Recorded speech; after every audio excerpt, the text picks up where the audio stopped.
Hey, it's Jordan with TYT Politics. I am in the home of Melissa, and you've been a bit of a rabble-rouser, I'd say, here in Flint, rightly so. You're a mother, and you, like many people, have been affected by the lead crisis, and I think what's really striking to me is just the complete and utter arrogance of this governor and sheer just disregard for people's human rights and humanity, people that aren't, I guess, in his wealth sphere, shall we say. But I want to start from the beginning. So you first learned about the high levels of lead in your home and, exposure when? April of 2015. We had already been notified in January of 2015 that there were high levels of total trihalomethanes, which are cancer-causing byproducts. They weren't treating the water properly. And we found that out in January, so we started digging. And then we talked to Aaron Brockovich and Bob Bocock, who said, you'd better test for lead and copper because people had brown water. And brown water means iron corrosion. So if there's corrosive water for whatever means, you need to check the other metals too. So we started testing, and in February of 2015, found lead in the water for the first time. We got our results back for our home in April of 2015. And how high were the lead levels? Ours weren't very high. We have a copper service line. It was 8 parts per billion, but I ran and got all of our blood tested, and it showed long-term exposure. We had lead present in our blood, but not at high levels. But unfortunately, we had already stopped drinking the water and been on bottled water for cooking and drinking for over 4 months. And so we have no idea how high our lead levels were when we were drinking them when they were at their highest, because after 28 days, lead leaves your blood and goes into your bones, your brain, your soft tissue, organs, and wherever it wants to go. So let's talk about that. Your kids, 12, 13, are having bone issues because of the lead levels.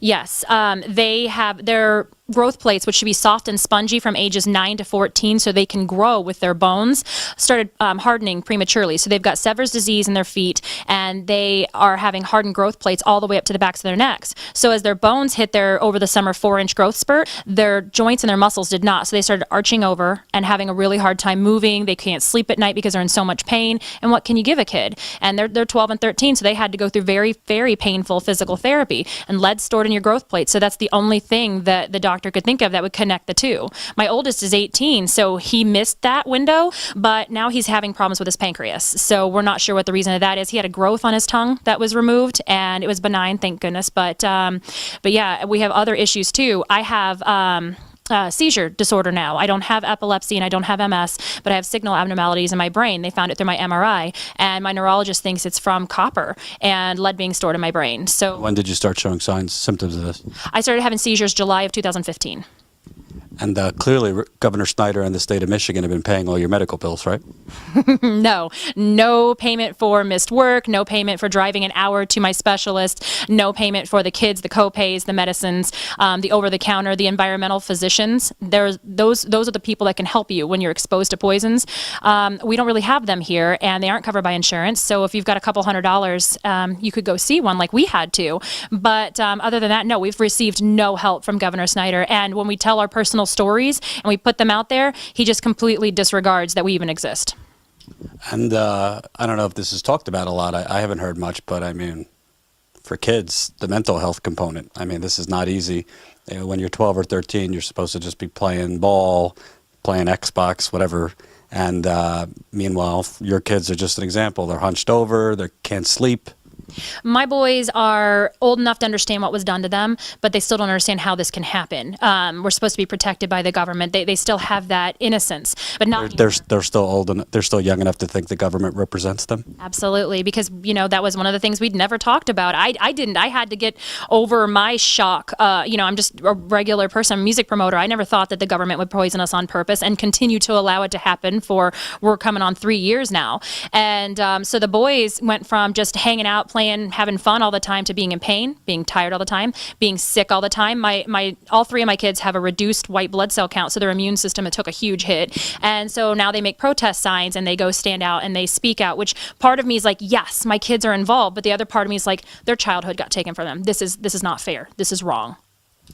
So I've been talking to everybody that I interview because, unfortunately the country, I think, because of the media, some other things, doesn't view this as a crisis anymore. And Snyder has spent so much money on his legal defense and beautiful brochures saying everything's wonderful in Flint that I think he's been successful in taking away that crisis label. But from what I could tell, like any lead in water, in the faucets, in the sink, whatever it is, if you're a good parent, just a thoughtful person, it seems kind of arbitrary to me in the first place. What's 15 parts per billion, whatever, is the allowable limit? I mean, who knows? Every person's different. Any doctor will say every person is affected differently. So one person could have 6 parts per billion, another one could have 100. But it seems it would be a crisis if to this day nobody knows what's coming out of their sink, what's coming out of their faucets, what's coming in the bathtub. And you are accurate. Now, my latest lead test came back 1,740 parts per billion, and that was in November. In September, it was 160 parts per billion. So I just want to be clear. This is not the state providing lead tests for your home, correct? The 160 that was the state. We went and picked up the kit ourselves and did our test. And then the Virginia Tech test was 1,740. Before that, in April, we tested with Water Defense, and it had already been up to 150 parts per billion. Again, it's not our lead. It's coming in from the city's distribution system. We don't have a lead service line that we can see. It's copper coming in. And our home is older, so hopefully we, beat that that line.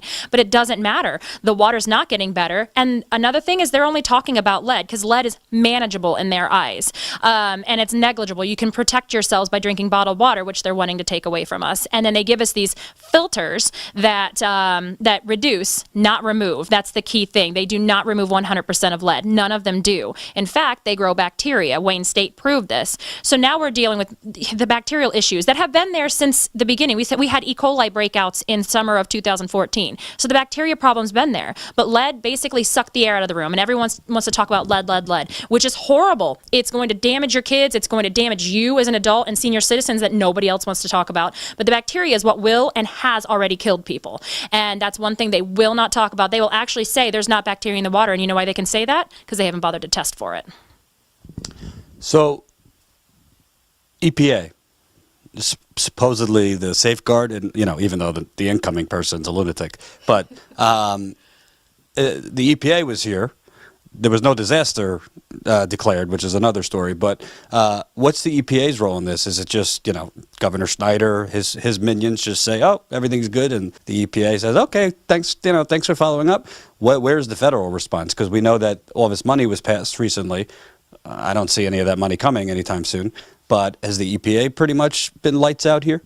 The EPA has to rely on what the state is doing. Because there was no disaster declared here, the state has been in charge. So the very people that poisoned us and lied to us this entire time and continues to lie and misrepresent test results and give people a false sense of security is in charge of our recovery, which is insane. It's like going to an abusive husband and saying, "Hey, I know you broke my nose, but can you please fix the nose you broke?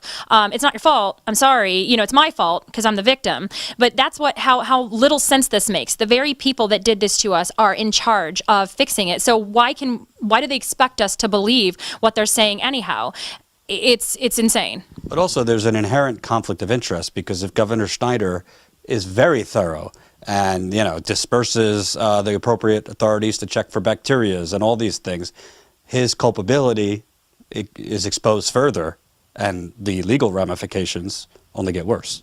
Well, and the first thing, that would be him admitting that there's a problem. He refuses to do that. One thing he will do is say, "I'm sorry and I will fix it." That fixing basically is more covering up, hiring of 2 PR firms to spin this, multiple legal firms, even though he says he's not worried about being charged. But you guys are paying $4.5 million of our tax dollars. We actually went to the admin board and said, I, as a taxpayer and an affected Flint resident, do not approve of this. I don't want my tax dollars to defend him against what he is still doing to my family. And they passed it anyways, because he's allowed to write these little checks to himself. It's an amazing dictatorship. I mean, seriously. So if we're seeing all of these other states that are taking away democracy to fix this and this and this, but that is effectively what he's done. He's taken away all of our voices, especially in a poor minority city. He's stripped every say that we have, stripped the power from our local officials, taken over, ran it as a dictator, and then when a problem happened, he's like, "Oh, I don't know. Somebody in my office didn't tell me." We went to his office twice, and he knew. There was no not knowing. And not to mention the protests and everything, but we brought him documents, water tests, maps that we had made. And He didn't, apparently he didn't get the memo from his chief of staff and Harvey Hollins, who was sent in to directly report to him. So there's a lot of people in this loop, and there's a lot of lies, and it's a partisan issue, it's a political issue, which is garbage because it should be a human issue, because people are dying, people are suffering, but at the end of the day, all they talk about is, oh, well, we don't have the money, we don't have the resources. They have the resources to up his legal bills that we pay for, but the state magically doesn't have the resources to deliver water to the homebound. So we still get stuck doing it. Volunteers who come in still come do it. We have to help people. The water distribution sites are only open noon to 6, Monday through Saturday. So for people like us who have 2 jobs or who have worked long days, you're just out of luck. So you have to go buy water, or hopefully maybe somebody can go pick it up for you. And if you don't have a car, which I think it was like 18 or 19% of the residents of Flint don't have vehicle, or don't have a running vehicle either, you're stuck. If you look, the saddest thing that you'll see is bus stops where you see cases of water sitting there, where somebody was carrying those multiple cases of water that are 26.5 pounds apiece that couldn't do it anymore, couldn't get it up the bus steps, and they had to leave it there. And after making that trek through all the stops and the transfers just to go get clean water, and they couldn't even bring it back to their home. So the people that are suffering the most are the most vulnerable, and that is what the government's job is supposed to be, is to protect those people, and they are hurting them. Also, something that's not being focused on, just because you get bottled water doesn't mean it's clean water. We were just talking about certain bottled water that is tainted in itself. Yeah, I mean, there's one person in the FDA that's over the billions of bottles of water that's sold every day. We don't know what's in these bottles. It's scary because we're like, well, this is our only option. Absopure comes from a spring in Jackson. It's straight spring water. Well, Jackson's got contamination from an Enbridge oil spill that came down the pike years ago, and it's not— The Kalamazoo River spill? You got it. And so here we are. Those people are really sick, and yet they're pulling water from them and sending it to us. And I'm like, okay, well, what's going on? There was a woman that actually tested her lead and copper levels, and her copper level went through the roof, and she's been on all bottled water. Well, now she doesn't want to drink bottled water because she's just like, well, high copper can cause seizures and neurological damage and all this other stuff. She's like, well, what do we have to go through? My kids wouldn't touch the bottled water. So what they did was they ran the bottled water through a zero water pitcher and then would use it. So how do you explain that to your children? They're terrified of water. And there's no reason that we should trust this. They give you case and like, here you go. Where's the testing? I mean, when I go out of town, I won't drink tap water. Oh, I'm sure that some people have like the cleanest, best water, but you cannot slide that glass over to me and expect me to trust what's in it just because somebody says it's safe. We did that already, and it's poisoned my kids. It's changed our futures forever. There is no way that we're going to ever trust somebody unless I can see a full lab report. And that's the thing. I want my 55-page lab report. I want to slip, if I don't understand it, I'll ask somebody or I'll Google. They treat us like we're dumb here. Like we don't know how to use the internet. We don't know how to speak to each other. I think that's what the state wants us to do, is stay separated and to stay in the dark. I want to know what all contaminants are in my water so I know how to best protect my family. I need to know what's going through that. But they tell us no because it's just going to upset people. Oh. But it's also not a coincidence because, there's no other way to say this, but when you're in predominantly low-income African-American neighborhoods, these are not, scholars at Harvard. It's not their fault. It is what it is. So a lot of the African-American minority people I speak to, they don't, there's so many layers of corruption here. There's so many layers to this. There's so many different agencies and boards and, water sources that it's hard for me to keep up with it. And I'm fairly educated. So I think they were banking on this, that, we fucked up. But if we just kind of fly it under the rug, Obama will come down, he'll do a photo op, he'll drink some water. Snyder, he'll drink some water. A few photo ops with government officials delivering water, and on to the next. That's exactly it. I mean, they expect us to be poor. We're trying to make our ends meet. We have a very busy life. We're raising our families, scraping by, doing everything we can to survive, because it's not easy here in Flint as it is. So then they dump this on us, and they're just like, oh, it'll just be another thing. But for many of us, it was the straw that broke the camel's back. We're like, no, you don't. You know what? You took away our jobs. You raise our property taxes. Our water bills are the highest in the United States for the lowest quality water. But now you're going to poison us and you're going to say everything's fine. So what they didn't expect was the residents to come together. And that's the thing, is through all the media, they talk about the few knights in shining armor, these people that came in and rode in and saved us all. No. This has been a poor, minority, broken community that's sick and poisoned that got together, fought together, and brought this out into the light. This has been a resident-driven movement from the get-go, when they told us we were crazy. And even when people were talking about their discolored water, oh, you're just crazy, you're a crazy black mother teenager who, just wants money and you just want something for free, or you're a crazy Latina that just wants a green card. We've seen it. We've heard this from the public because we do have a large undocumented community here. The things people say is ridiculous, but I think they do it because they think that it cannot happen to them. Well, guess what? If you drink water, if you're drinking tap water, even if you're drinking well water, guess what? It can and very well might happen to you. And that's the thing. People need to realize that you're not safe. I don't care how much money you have in the bank. It's not going to protect you from poison water because not even the best filtration systems that are on the market right now can filter out all the contaminants that are in our water right now.